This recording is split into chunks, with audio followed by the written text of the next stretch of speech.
Lors d'un récent meeting, Katina Koné, figure politique ivoirienne, a dénoncé les pressions exercées par des puissances étrangères sur la Côte d'Ivoire pour imposer des réformes sociétales, notamment sur le mariage homosexuel et les politiques d'identité. Selon lui, ces conditions sont liées à l'octroi de financements internationaux, obligeant le pays à céder des ressources et à accepter des lois contraires aux valeurs ivoiriennes. Il a salué l'opposition des députés, soutenus par le PDCI, qui ont bloqué une proposition de loi sur le mariage homosexuel en 2024, grâce à la mobilisation des religieux et de la société civile. Koné a également critiqué les nouvelles cartes d'identité supprimant les mentions « papa » et « maman », perçues comme une atteinte à l'identité culturelle. Il a lié ces enjeux à la candidature de Laurent Gbagbo, qu'il présente comme un rempart contre l'injustice et la précarité, notamment l'exil des Ivoiriens. Pour Koné, soutenir Gbagbo n'est pas seulement un choix politique, mais une lutte pour la survie nationale face aux influences extérieures. Il a appelé à une mobilisation pacifique, rejetant la violence, pour garantir que Gbagbo soit candidat en 2025.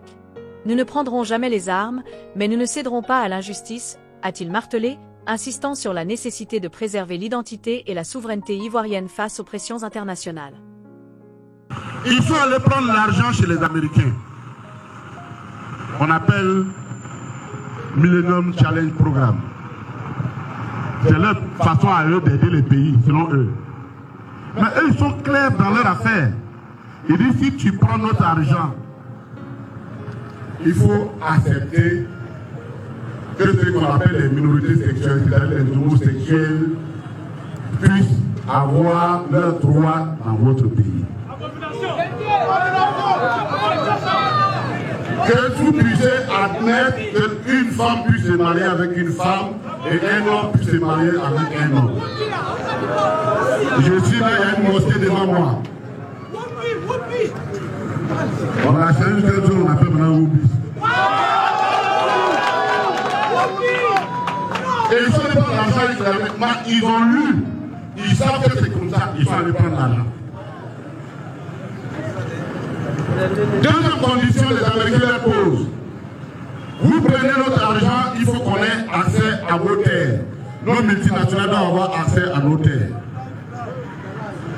C'est pourquoi vous avez vu pour la première condition, il y a eu l'année passée nos députés, et que je vais saluer ici, ils ne sont pas nombreux mais ils font un travail formidable, se sont opposés et ils ont été rejoints en cela par les députés du PDCI sur le vote d'une loi qui visait à permettre le mariage homosexuel en Côte d'Ivoire. Et c'est parce que nos gens se sont levés contre ça que les imams, les religions disent, s'il vous plaît, on peut accepter tout, mais ça, il ne faut pas faire ça. Et quand ils ont déjà pris l'argent, il faut bien qu'ils expliquent. Alors ils créent cette carte d'identité. Parce que si vous êtes homosexuel, une femme et une femme, vous ne pouvez pas faire enfant. Vous ne pouvez pas, homme et homme, vous ne pouvez pas faire enfant. Mais la loi vous autorise à aller adopter des enfants. Si tu adoptes ton enfant et que tu lui donnes un papier, on dit papa, il s'appelle Koné Katina. Maman s'appelle Kobena Adjumani. L'enfant va avoir des problèmes. L'enfant va avoir des problèmes, il aura honte. Donc c'est pour éviter ça qu'ils ont enlevé le nom de leur papa et maman sur les pièces d'identité. C'est rien d'autre. C'est rien d'autre. C'est rien d'autre. Comme nous sommes incapables de créer la richesse dans nos pays, on va prendre crédit. Mais quand tu prends les crédits, il y a des conditionnalités. Et aujourd'hui, on a une carte d'identité, il n'y a pas papa, il n'y a pas maman. Même en France aujourd'hui, il y a papa, il y a maman, c'est les cartes d'identité. Mais pas pour nous, par exemple. Il a mobilisé les populations pour la candidature du président Laurent Gbagbo. Chers amis, j'ai dit aux chefs, et je le dis fort et fort, je vais rencontrer les imams, les évêques, les religieux. Je vais leur dire ceci. Celui qui ferme sa bouche, ses yeux en face de ce qui est injuste, il est aussi coupable que celui qui veut l'injustice.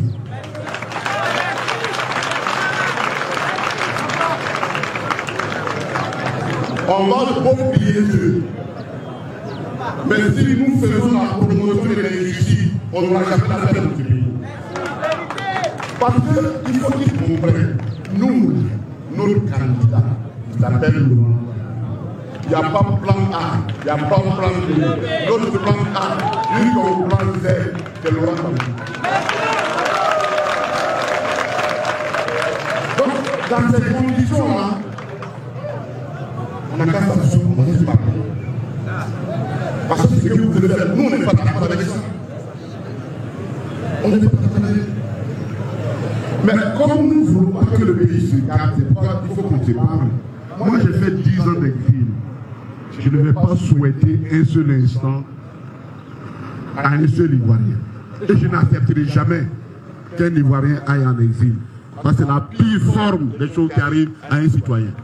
Précarité totale, précarité juridique, économique, sociale, tu es complètement comme un légume à la main des gens. Je ne veux pas qu'un seul Ivoirien aille en exil. Mais quand je dis ça, c'est-à-dire que nous devons comporter pour éviter tout ce qui peut envoyer à l'exil.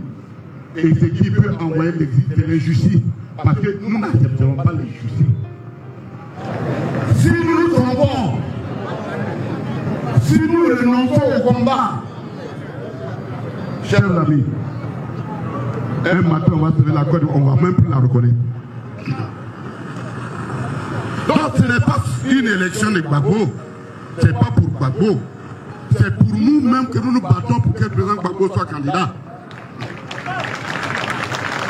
C'est notre survie qui est en jeu.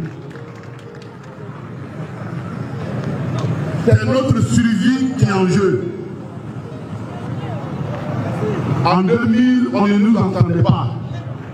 Mais regardez les pays qui ne nous entendaient pas en 2000 quand on parlait. Mais là, ils ont entendu plus que nous. Et ils ont entendu plus que nous. Et ils sont en train de changer les choses. Chers amis,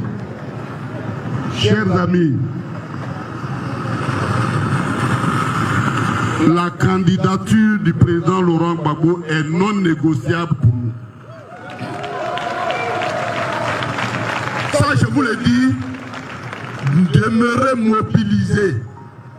Nous, on ne prendra jamais les armes pour dans notre pays. Non, ça là, c'est pas nous.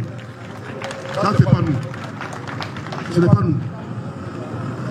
Mais ce que nous devons faire, notre mobilisation, pour que celui qui doit être président, qui n'est autre que le président Laurent Gbagbo le soit, chers amis, restez à l'écoute, le mot d'ordre viendra.